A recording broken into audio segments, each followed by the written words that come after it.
All right, being in nature and talking about things, cool. All right, so if you're watching this, YouTube has decided to chew me up and spit me out, which I find really, I guess I could say I'm happy about it. And it was a great life lesson because when I first started this channel, YouTube really liked whatever I was talking about. I don't know what it was, but they would put me higher up on the leaderboard. So if you typed in certain things like trauma, loneliness, depression, any of those things, they would have me higher up whenever you typed it in on search. So if you scroll down a little bit, you'd see it closer to the top, and you'd be like, oh, this is cool, this guy, you know, with the shirt off, talking in the woods or whatever. And my videos would get a lot of views. And in the last few days, I don't know what I was talking about. I mentioned the fact that I started drinking or doing drugs at a very young age. And I think that YouTube didn't really like that. So now they really dropped me on the leaderboard. So these videos get 6 views, 10 views, 12 views. And that was a really great life lesson because I realized that I'm not in control. We live in a society or world now where if we have a voice or if we want to talk about things, if we don't follow certain criteria, we get blocked, or the algorithms or YouTube or whoever's in charge now decides what content should be seen and heard and what content they don't want people to see and hear, and then they just drop it down the leaderboard so you become obliterated, essentially. I remember when I first started this channel, if you typed psychopathy, I would be, or being psychopathic, and you scroll down, I would be video number 8. And then when my first couple of videos were getting like 400 views, 300 views, 200, 300 views, about a week later I typed in being a psychopath on a different computer, and I went from number 8 when you type that in to the 3rd video. So YouTube was like, hey, we like what this person's saying, let's move him up the leaderboard. So when anybody types this in, he'll be number 3 instead of number 8. And now I'm probably number 75 because my videos went from having 200, 300, 400 views to 6 views, 10 views, 12 views. So it was a beautiful life lesson because it made me realize that I'm not in control. And none of us are. None of us are. And that's really sad because right now we live in a world that needs help. A lot of people out there are depressed. A lot of people are out there lonely. I invented this channel because I like talking in the woods, and there's a lot of lonely and depressed people out there that are in isolation, or they're mentally ill, or they're afraid because they're getting abused or being controlled by their mentally ill parents or narcissistic parents or alcoholic or drug use parents. Some of us have borderline personality disorder, bipolar, severe depression, schizophrenia, schizoaffective, and we need a place to listen to somebody who is also a part of that mentally ill or that suffering community, and just to hear somebody speak in the woods for 20 minutes or 10 minutes or 30 minutes. However, the powers that be, they probably don't like that very much because they want to keep people lonely, they want to keep people depressed, and they don't want people to find a cure. They don't want people to heal. They want people to just get more and more depressed and lonely and go on pharmaceuticals. They don't want them listening to Gabor Mate or Alice Miller, do IFS therapy, or actually find a way to heal themselves. Don't get me wrong, medication is fine. I'm on medication. Big farm medication, I'm on it. If I wasn't, I'd be a tyrant. I'd be immediately psychopathic. Immediately psychopath. So it's very important for me, at least me, to be on medication just so I could have a loving and open relationship with my family. So I have nothing against Big Farm. I'm not a conspiracy theorist. However, there are so many more ways to heal just by listening to things like this. I remember there was this one guy, he was bipolar. And he was holding on because he was so depressed and so suicidal. And he wrote to Tim Ferriss, or his brother wrote to Tim Ferriss. And his brother told Tim Ferriss that if it wasn't for Tim Ferriss's podcast and YouTube videos, and that his brother wouldn't have stayed alive for as long as he did. And Tim Ferriss's podcast was pretty much keeping him alive, because it was keeping him company, and it was helping him heal. Eventually, his brother committed suicide anyways, because he's bipolar, and being bipolar is a very rough thing. When you're bipolar or borderline, it's a very rough life. I remember I was 7 years old, and they had already diagnosed me bipolar. It was a misdiagnosis. I should have been diagnosed BPD, but back then, bipolar was just easier, and BPD wasn't as known to as many doctors, and it wasn't seen as much in men as it was in women. So they would automatically, depending on the doctor, just label you as bipolar if you were a male. There's been studies about that. And so I was 7 years old, and they already labeled me bipolar, even though I was BPD. And the doctor talked to my mother after he met with me, and he said that there's about a 70% chance of your son killing other people or killing himself by the time, you die. And my mother was so upset about that we never went back to that doctor. But that doctor was absolutely correct. There was an enormous chance that I will most likely kill somebody else, or I will kill myself in my lifetime, because I don't have a developed prefrontal cortex. I have severe trauma. I have psychopathic tendencies, and I have borderline personality disorder. So the chances of me killing another person or killing myself are extremely high, because my prefrontal cortex hasn't been developed. I have absolutely zero empathy for anybody. When people yawn, I do not yawn. Like, if I saw somebody dying in front of me, it wouldn't faze me at all, because I have this understanding that death is just a part of life. And all things have a beginning and all things have an end. And we're going to return to wherever we came from, whatever this whole thing is. And having that capacity to see that in all life allows me to detach from human suffering. If humans are suffering, it's okay. You learn from suffering. I love suffering. The greatest thing that could happen to you is suffering. It is. Like this morning, when I woke up and I checked my YouTube views, they didn't move at all. They moved like 1-2 views for each video. I was like, well, why is that?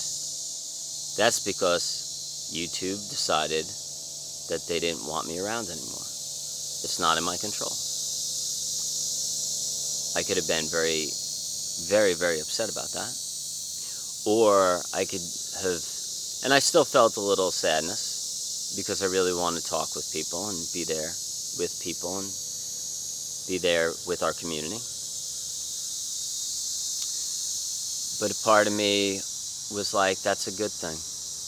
That's a good thing because it's a lesson that you don't have control over anything in this life.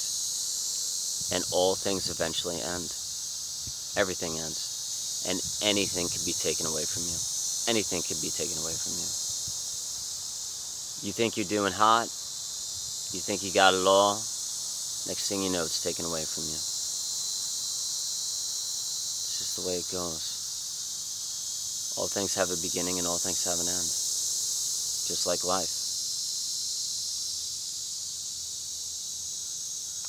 I try to keep plants and flowers alive as long as I can in all the gardens in my yard, because I love to be out in nature, so I water things and I try to keep nature alive in my yard. And sometimes plants just start to die regardless of how much I'm watering them. And then I start to realize that these plants just have a cycle, and no matter what I do, no matter how much I try to control this and keep this plant alive, it's out of my control. This plant has a life cycle. It only lives for a certain amount of time because it's a specific plant. And it's okay. Just have to give it up. Allow it, the process, to take it. So, life is a beautiful thing. And you can't avoid suffering. It just happens. Just the best you could do is just embrace it. Just sit there in the quiet and the stillness and listen.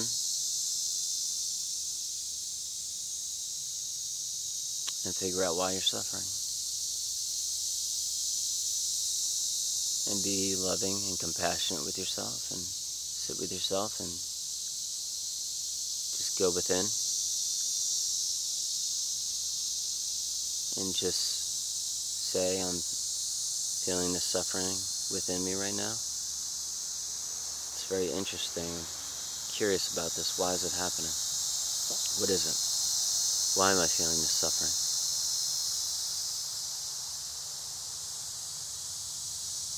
And then just listen. Don't think. Just listen. And if you have to sit with it for a while, just sit with it for a while. And eventually it'll come. But don't think. Just be here.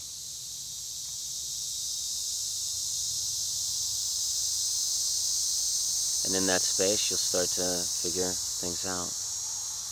And if you do that over and over and over and over and over again, when you get upset, you'll be less likely to be triggered in the future, be upset in the future, be depressed, get angry in the future. You won't feel those emotions arising as much, but it's important to study certain people. IFS Therapy by Richard Schwartz, Gabor Mate, Alice Miller, Susan David, Brene Brown. I'll list 15 people under the video that are extremely helpful for healing, trauma, loneliness, depression, anger, stress, all that stuff. But it's important to study the masters, because nobody can do it on their own. And I don't believe in gurus. I believe you can sit in the field and figure it out, but at the same time, it's helpful to have pointers in the beginning, to have people that have done the work to help you along. And then once you study all those people, then you start to realize that you have the power to do it on your own. To just sit here and be with any emotion and detach and figure out where it came from in the stillness without thought. Just get curious about it and go within and ask yourself, right now there's a depression within me. Where is this depression coming from? I'm curious. Why am I feeling depressed right now?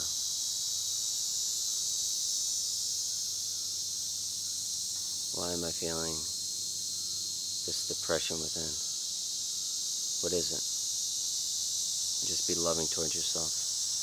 A lot of the reasons why we're so hard on ourselves is because we live in a society and a culture where it's very harsh, and it's very stressed out. And our parents are a lot of the times very hard on us, and so is our culture. And the school system and sports and everything else are all about competition and competing with each other and being the best and getting the best scores and grades and all this other stuff. And how are we ever going to be loving towards ourselves and heal and be compassionate with ourselves if the rest of our culture and our society is so harsh and competitive and a lot of the times aggressive? It's difficult. It's difficult to just be around unconditional love, where people don't judge you, people don't have expectations from you, people could just be there with you and enjoy being with you and love you just for being there with them.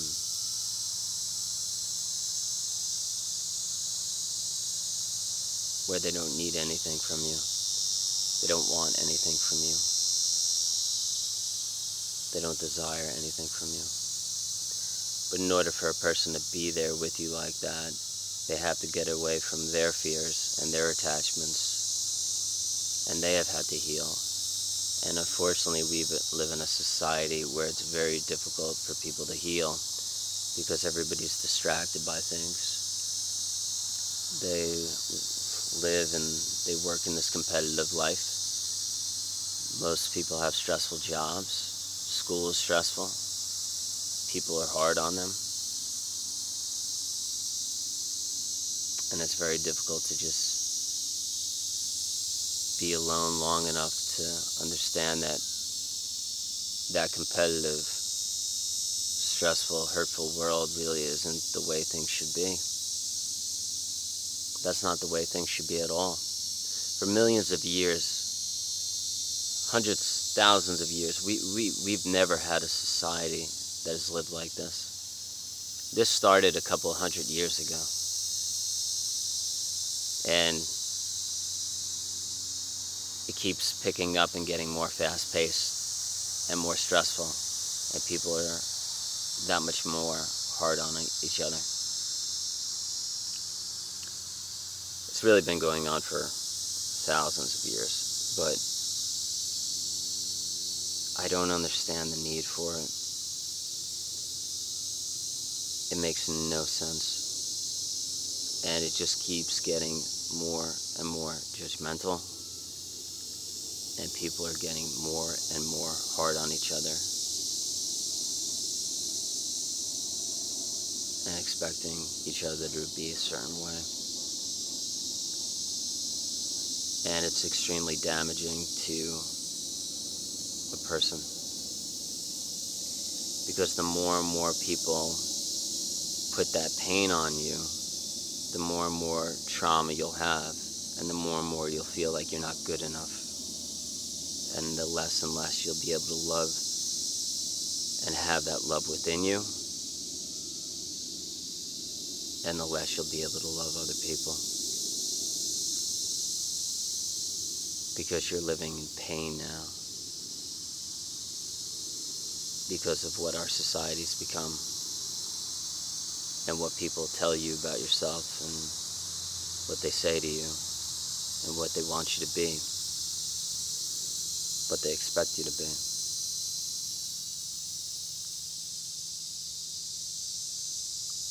And then we also live in a society with role playing, where people are like, well, I'm your teacher, you're my student. Or I'm your mother, I'm your father, you're my child. Or I'm your uncle or your aunt, and you're my niece or nephew. I always tell my niece and nephew this. I always say that I'm not your uncle and you're not my niece.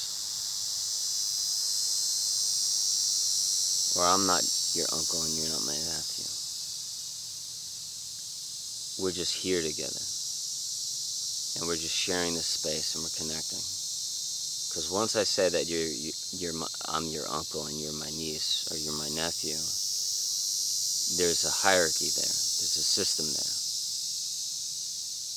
And learning can't take place.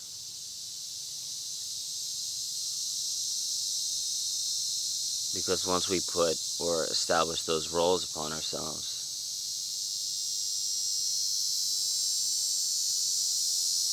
it stunts the relationship.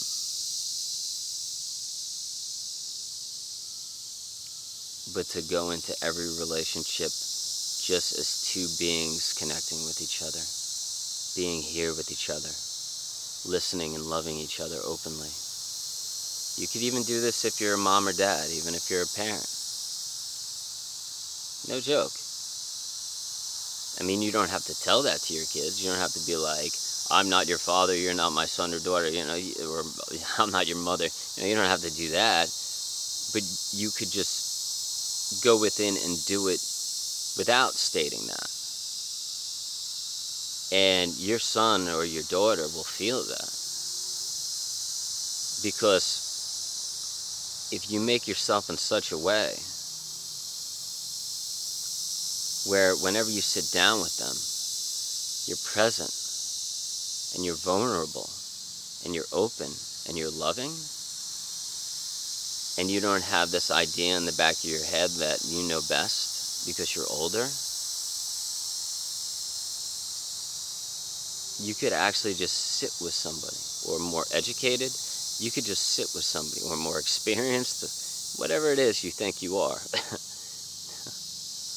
Doesn't matter what you are. All of that is just stories in the head. The only thing that you really are is the present moment.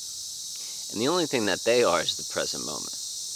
And when you reach that space where you understand that you're just the present moment, and you're connected to all things, and you're connected to all people, you drop all of the roles, you drop all of the gimmicks, you drop all of the, this is who I am, I'm Bob so-and-so, I'm accomplished lawyer, whatever. You drop all that stuff, and you just understand that you're connected with all people, and you're on the same plane, regardless of age, regardless of wealth, regardless of anything. You're just two beings sitting across from each other, and you're incredibly present. And just be with each other. And just be with that person. And listen. No thoughts. And just give them that attention, that loving space where you're present and clear-minded. You don't have any opinions on what life should be or what they should be or what you should be. Just be with them and be absolutely present. And in that space, true love and understanding and listening can take place. But you have to drop all of the expectations and the roles and just be here in this moment with another person. And people will feel love. And that's when true relationships could develop and get better. But one needs to be vulnerable. They don't need to do anything but one. If one is vulnerable, relationships tend to work. Because if you're vulnerable with another person, they're going to feel like, okay, this person's being vulnerable with me. And then eventually over time they might trust you enough to be vulnerable with you as well. But you can't talk bad about anybody.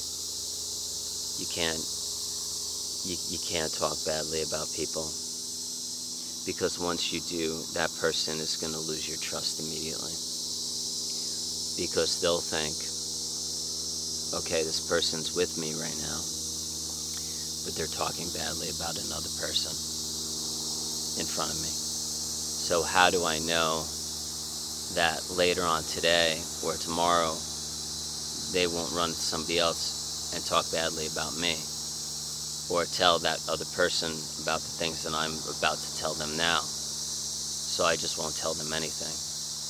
I'll just bottle it up and keep it inside, because I know I can't trust this person because they're talking badly about somebody else right now in front of me. So how do I know that they won't talk badly about me later on? So they won't tell you anything. The relationship will be over. And that's why a lot of people don't trust other people. You know, from families.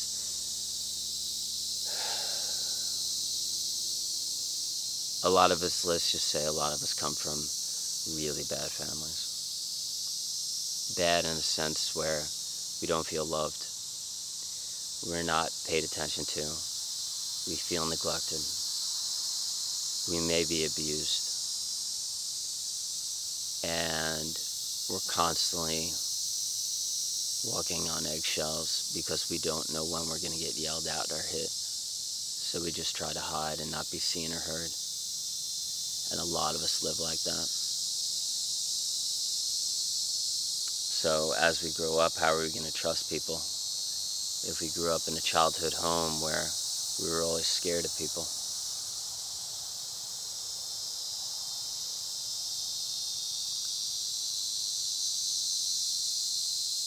So these are my videos if you like them.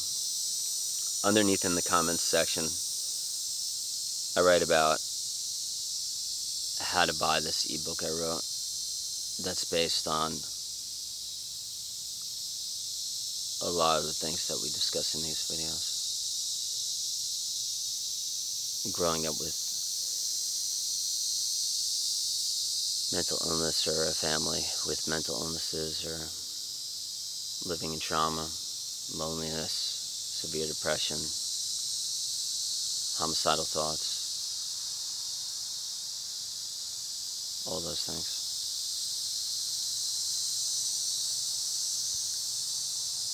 Anyways, I hope you're having a great day. And thank you so much for being here with me. It's a beautiful day out in nature. And if you want to start making these videos too, go for it. It's incredibly freeing and joyful. No stress involved. You don't have to worry about that many people watching them.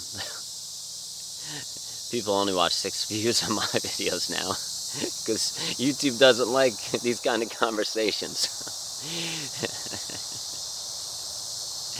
But if you could do so, please listen to the 15 names that I mentioned below of the people that are helpful in life for finding fulfillment and love within, and being loving towards the people around you. Okay, thank you so much. Have a good day.